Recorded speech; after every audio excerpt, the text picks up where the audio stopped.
As big tech continues to throttle me and this network every chance it gets, I realize how vitally important it is for me to get you the important stories from history before it's too late.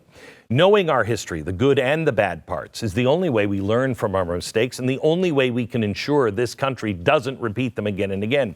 So tonight, I want to introduce you to a pilot. It's a new GlennTV series, one which takes artifacts from history that we've been collecting for decades and attempt to answer some of the mysteries maybe surrounding them. Is the splatter on that napkin actually Hitler's blood? And when did it happen? Who actually wrote that letter to George Washington and why? And did a folded speech really save one of our presidents from being killed? Tonight's mystery is this one. Sputnik changed everything in history. Did I buy an actual Sputnik, or did I just purchase a very expensive fake? Tonight. First, let me tell you about Relief Factor. I used to live in horrible pain, and if you've done it, you know how much it just drains the life out of you. We need everybody in the fight now. I want you to go to ramifications.com. It'll change, well, it did me. I can't speak for you. It changed my life. Relief Factor, daily supplement that helps your body fight that pain. It's 100% drug-free and help to reduce or eliminate pain. 3-week quick start is $19.95. It's a trial pack. Developed by doctors, hundreds of thousands of people have ordered it, and 70% of them go on to order more. Go to ramifications.com, ramifications.com, or call 800-4-RELIEF. 800-4-RELIEF. Ramifications.com. Okay.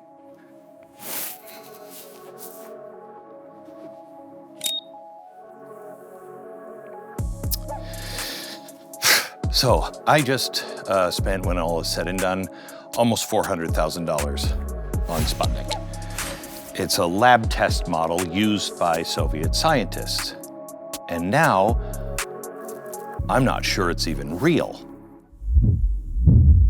Who we are, why we are, and where we're going. All of this is tied to our past.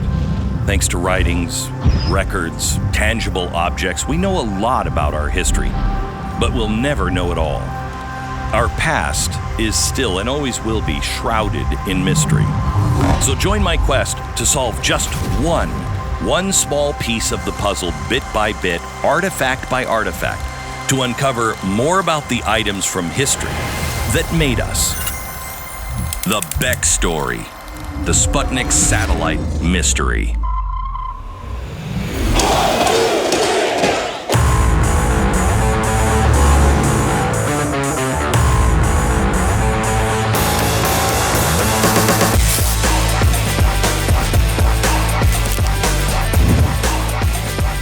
This is the last show of the year. And so I thought, if this audience has changed so much, because of you, we now have the third largest collection of American documents in the world. We're only behind the National Archives and the Library of Congress. People always say, how do you get all of these things? A lot of them is auction. We've got an auction tonight. It is everything from the phone Marilyn Monroe would talk to JFK on, to the founding document of Texas, to Sputnik. So you're attending a big auction tonight. You wanted us to document it because there's one specific artifact that you're really excited about. Yes. So tell us about that. Tonight, I have a chance to buy one of the 3 prototypes of Sputnik. The 4th one went to space, burned up. There's one in the Soviet Museum, one in the Smithsonian, and hopefully there will be one here in my collection. It is the beginning of almost everything we experience today. It's the beginning of the space race. First time anything was put in space. It was the beginning of the arms race that we're still fighting. It's the beginning of telecommunication. It's the first satellite ever to go up. It didn't do anything. It just sent out a beep, beep, beep, beep, beep, beep. Until 2 days ago, that sound had never been heard on this earth.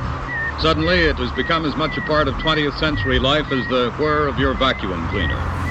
When Sputnik came over the United States, which I believe was every 12 or 24 hours, Americans could hear the beep from the communists, from the satellite, over the entire country. I'm sure that you have heard on television about the Russian satellite that was launched last Friday evening.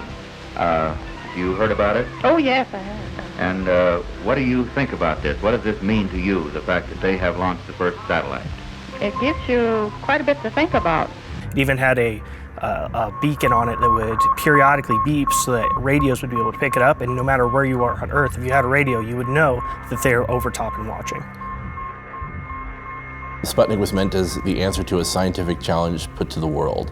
In 1957, it was declared the International Geophysical Year would be devoted to developing a man-made satellite, the very first to enter space and orbit Earth.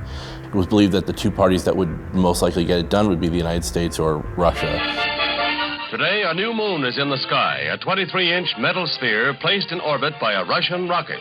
Here, an artist's conception of how the feat was accomplished. A three-stage rocket. Number one. Sputnik 1 is particularly significant because it marks humanity's essentially first entrance into space, or at least the first human object into space. But even more significantly, the communists got there first, and that scared the rest of the world. It's frightening. We should find out what they're doing that we're not doing.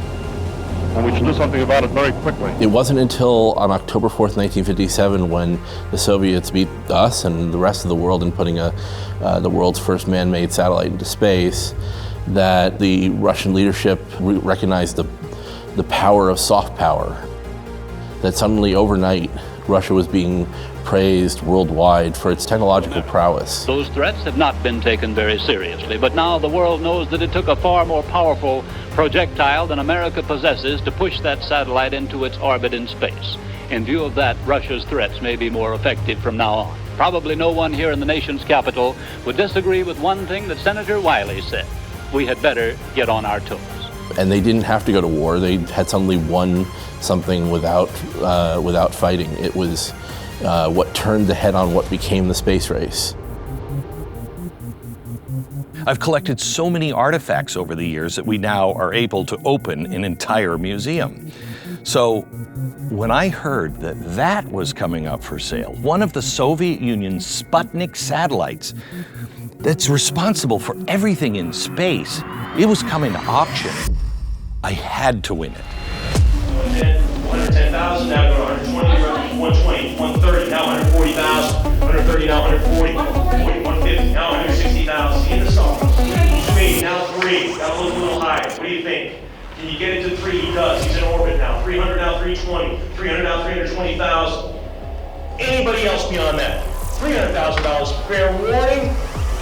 Man, you are being wounded, my friend. $300,000. I won it. Sputnik was ours. But then I got a call into a meeting with historians at our museum. They didn't want to tell me any specifics about the meeting beforehand, which is never a good sign. So I really want this to be good news. You've called me here. Oh dear Lord, look at your faces. So we asked you here because we did some research on Sputnik. Right. We just wanted to learn more so we can tell the true story of Sputnik from Russia, the space race. I mean, we have so many great artifacts here from the space race. But we always do research and dig a little deeper, obviously. And these guys have just been doing prelim stuff, and they've got a few concerns that you probably need to be aware of. Yeah, okay, good. Because I noticed that what was it we saw? The picture where the antennas are the wrong way. This picture in particular, we noticed that in some of the other auctions and some of the other models that currently are here in the United States and one in Russia, the antennas are actually facing a different direction. Ours is the only one mounted in this particular fashion. We also have a few other issues. We have a charging plate on one of the sides of the object that doesn't exist on the other three models. Which, I mean, it could have just been a different way to charge Sputnik, right? Because in 1959, no, there wouldn't have been a charger. No. There's a charging plate on this? It was some sort of port to either receive information or to possibly power something inside the unit. But the point is that there is a particular plate on the outside that shouldn't be there because it's not on the other models. There are only 3 made. 4, but the one burned up in space. Well, so there were 3 lab models that we can confirm. The serial number says that this is number 4, but no one has any record of this 4th existing during that time period. So this may not even be. Okay, we bought it as one of 3, or one of 4, but the 4th one burned up in re-entry.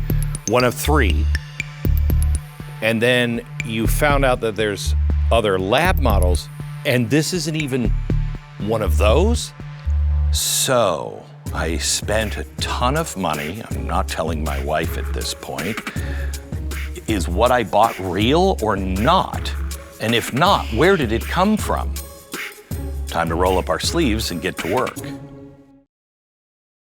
Another day, another breaking news story buried. They'd rather talk about anything else than what's really going on. And it's not because they don't know what's happening. The media pundits and talking heads don't want you to know what's happening and paying attention. The real stories, you have to look beyond the headlines for them. You know the truth is being covered up. Prepare for what will come with My Patriot Supply. Since 2008, My Patriot Supply has helped millions of Americans get ready for the worst. Today, their best-selling 3-month emergency food kits are flying off the shelves, so get yours right now at my website, the mypatriotsupply.com website, mypatriotsupply.com. The food kit offers 2,000 calories every day, plus ultra-durable 4-layer packaging, last up to 25 years, $200 off each, free shipping included. Do it now. Take control of your future. Go to mypatriotsupply.com, mypatriotsupply.com. So let's start at the beginning. My name is Elijah O'Neill, and I'm the manager of education for the Mercury One's American Journey experience.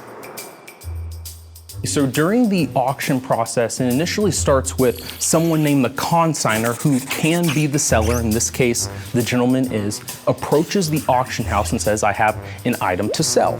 That seller generally then provides provenance information and historicity regarding that object so the auction house can do its appropriate advertising. Provenance information is the history of the artifact. It tells you the original purchaser as well as the trail that leads us to believing that it is still that original artifact. My name is Austin Cook. I am an education coordinator here at the American Journey Experience. The information we were provided about this model was really scarce, so we had to go to work trying to find out more. The provenance information for Glenn's purchase of the Sputnik satellite included an exportation document from Czechoslovakia, where the seller was based in, and all of that information said specifically that document was allowed to be exported. The Czech government requires that before an artifact of possible significance leaves the country, that it must be signed off by a museum curator to make sure that it doesn't have any particular significance to stay in that country. My name is Mike Noriega, and I'm an education coordinator at the American Journey Experience. In the exportation document we were given, there's a section that allows us to know that this Sputnik 1 test model, now in the hands of GlennBeck, was once in a collection of Dr. Frank Molina. So in some of the provenance information that we received from the consignor David Horsky, he specifically stated that the Sputnik 1 model that we got from him was in the collection of Dr. Frank Molina, and it was given to him as a gift in the 60s for his work in the space program. So who is this Frank Molina guy, and why would he have this model in his collection? Frank Molina was a known rocket developer here in the United States.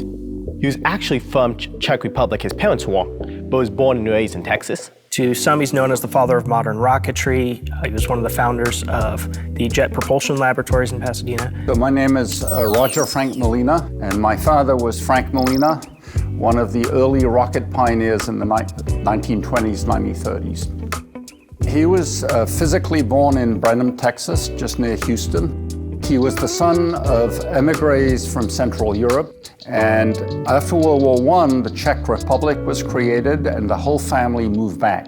He went to school there, learned Czech and Russian, and then the Great Depression happened and they moved back to Texas.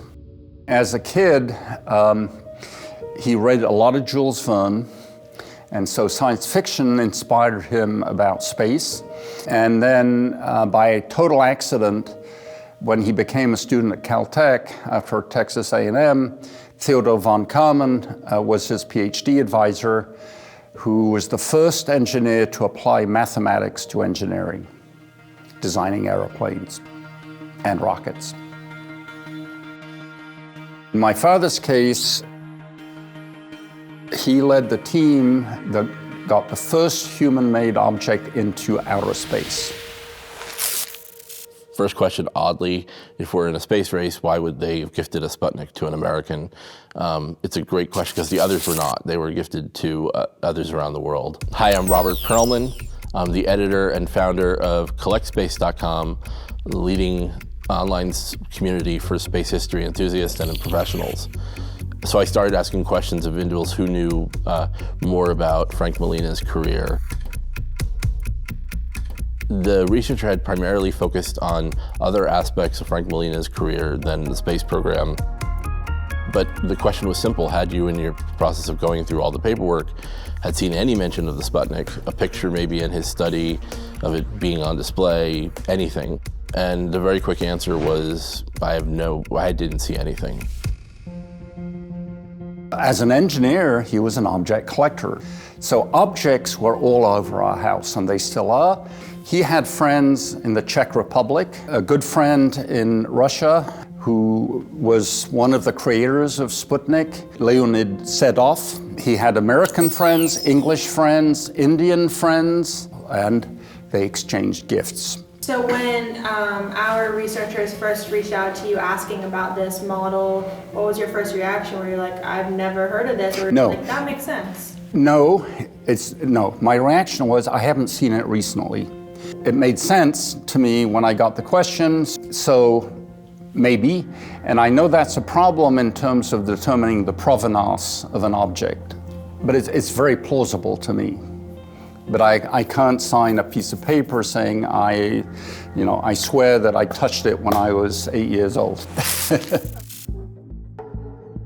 Yes, so the Selling family is the Horsky family, whose names are on both the exportation document as well as the certificate of authenticity. A David Horsky signature sits on the bottom of the authentication document saying that Dr. Frank Molina was my uncle. He visited my family on trips to the Czech Republic and left this Sputnik 1 at our house during one of the visits. He goes on to say that my father, Dr. Yaroslav Horsky, was Dr. Frank Molina's uncle by marriage. The parties selling the Sputnik in question were the Horsky family, and they're claiming to be related to the Frank Molina family as their means of acquiring the satellite. According to them, Frank Molina had an uncle named Camille, who eventually had a child named Danuzi, and eventually Yaroslav Horsky, whose son David is the one that signed our certificate of authenticity, with Yaroslav's, his father's, name being the one on our exportation document. Yeah, I know. It's confusing. Can we try that again? It looks like his uncle, who was Camille, had a child named Danuzi. And then Danuzi ended up marrying Yaroslav Horsky. Yaroslav Horsky then had David, and then that artifact then went from that particular path to him. However, within research of the Horsky family and the Molina family, we're not able to see anywhere in the Frank Molina collection or in his own writings where there was ever a Camille Molina to begin with.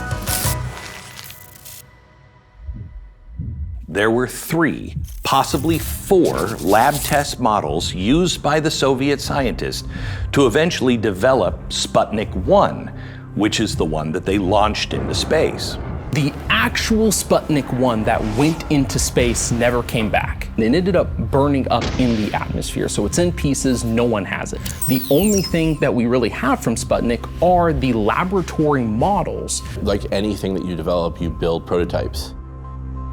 In terms of what we know exists, we know that there were up to 3, possibly 4, maybe more test models built. There are 3 known lab test models of the Sputnik that have been sold at auction and are housed with private collectors or museums. However, we don't know if there was a 4th one or even a 5th one before the final was sent into space because most of the documentation was destroyed by the Soviets. The records here are few and far in between in terms of what we know of how Sputnik was developed. The US and Russia, or the Soviet Union at that point, led their programs very differently. The US operated in the open. Every time we were going to go to launch, we announced it to the world. We invited the press to see it. Russia only announced their launches after they were a success. We opened up our labs, we opened up our space facilities to the press to walk in with their cameras. If a camera had ever even approached one of the Soviet labs, you'd end up in Siberia. It wasn't just a matter of they kept the records and put them into a secret vault. They were encouraged not to write things down. So the model that Glenn received during auction seems to be, as it says on its serial number, the 4th model. So there are 3 significant differences with our 4th model compared to the other 3. First, the weight was significantly different. The other models weighed between 100 to 184 pounds. Ours weighs about 34. When I got photos of the Sputnik that Glenn acquired, one thing that was immediately obvious was that the antennas were mounted on the wrong hemisphere.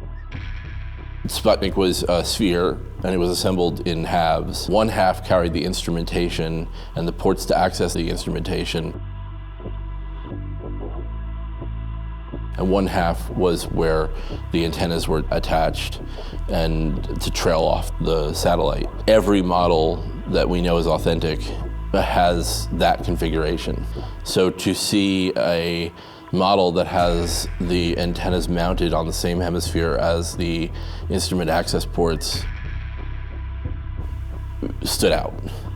And then last would be the silver plate on one of the ports. There appears to be a silver plate in our cavity, in the 4th model, that looks like it could be a charging port. However, there is no silver plate on the other 3 models. While ours is mounted on the outside, all of the other models had their silver plate mounted on the inside. So in combination with the reversed antennas, with the weight discrepancy, and a silver plate that doesn't exist on the other 3 models, we have serious doubts as to why it seems their engineering became worse as the lab models went on. There might be a possibility that this, because this is serial number 4, and we only know of 3 existing beforehand, that this might have been in a partial construction phase at the end of the development program, and that it was quickly thrown together with the spare parts to become a display unit. There was also a suggestion that it was never meant to have antenna, and so that the antenna being on the wrong hemisphere was just simply bolted on because they needed the different models for different tests. Not all of them needed to be a full, complete Sputnik. There is one other option, which is that someone forged it. But in speaking to the gentleman who built Sputniks for museums, he said there are certain things that you just don't get wrong. And if you're forging something to sell at auction, that would be one of them, that you would not mount the antenna on the wrong side. It's just too obvious of a mistake.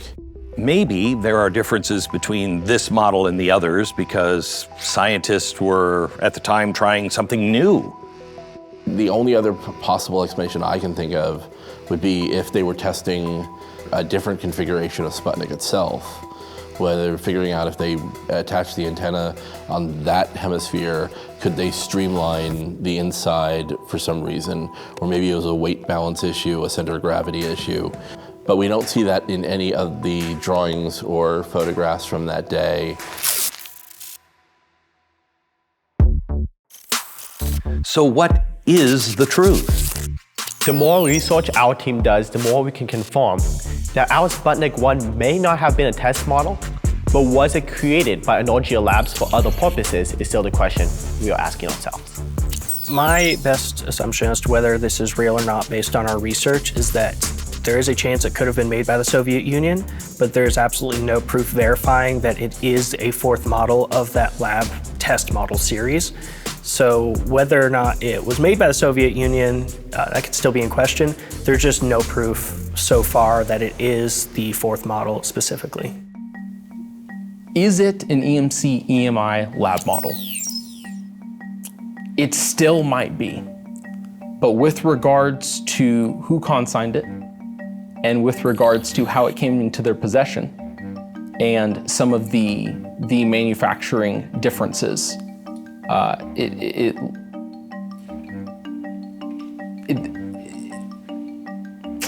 don't think so. I don't think so. I don't know if we'll ever have a definitive answer. I don't know if we'll ever have a definitive answer on any of the Sputniks that are on display, with the exception of the one that's in the RSC Energia Museum, because it never left the country, never left the place where it was built. My best guess is that it is authentic. Going to the extent of replicating the other three that we have less questions about for the purpose of a single auction seems questionable. It looks like it's age appropriate. It looks like the presentation stand matches the one that was in the other auctions. The nature of how it was said to have come out of the space program matches the known pattern of what we know the Soviet program did. But yes, I do think that it most likely is authentic. How close do we have to get as a country to another massive financial disaster before we're willing to pull back and say, you know, I don't know if this is a good idea. We shouldn't do this anymore. It's almost as if nobody in our government learns from their mistakes, or as if their mistakes are not mistakes. This is why I recommend you protect your hard-earned savings with an asset you can trust. It's gold. Gold or silver. I made my very first gold purchase back when Rush Limbaugh was on the air and I was not on the air. And I bought it from Lear Capital. That original sales representative is still there, and the investment I made has quadrupled plus. Give Lear Capital a call today, 800-889-3070, 800-889-3070. Find out what they can do for you and your family. They'll help you prepare for the coming insanity. $3 billion in trusted transactions, thousands of five-star reviews. It's Lear Capital. Call them now. The number, 800-889-3070. So where does this all leave us? Look, I began this show to help solve some mysteries of history and also share some of these great artifacts so you can feel history. We wanted to definitively solve one question at a time. And the question this time was, is that piece of metal I just spent nearly $500,000 on actually real or not? What we found is there's a great chance that it is, and some of America's leading experts on Sputnik believe it might be too. There are countless possible explanations for the uniqueness of this model that the other three don't have. But the only, without a doubt, no question asked proof we'll ever likely receive on this particular question may lie within one of the most secretive nations in the world. And not only is Russia in the midst of a war and therefore not answering our questions, but here's the thing about Sputnik. They kept very detailed records, but then they had all of them destroyed. So we may never know. So today we didn't answer that one question. But I think we did solve another one which might be important for coming episodes. Is the truth always attainable? Can the good guys, if they continue to search, they dig, they hunt, they look everywhere they can, will they prevail? Well, this time, today, that question was solved. No. Sometimes the truth remains hidden forever, eventually dying alongside all of the souls that actually worked on the thing, that hold the answers we so desperately seek. But still, you never, ever, ever give up trying to find it.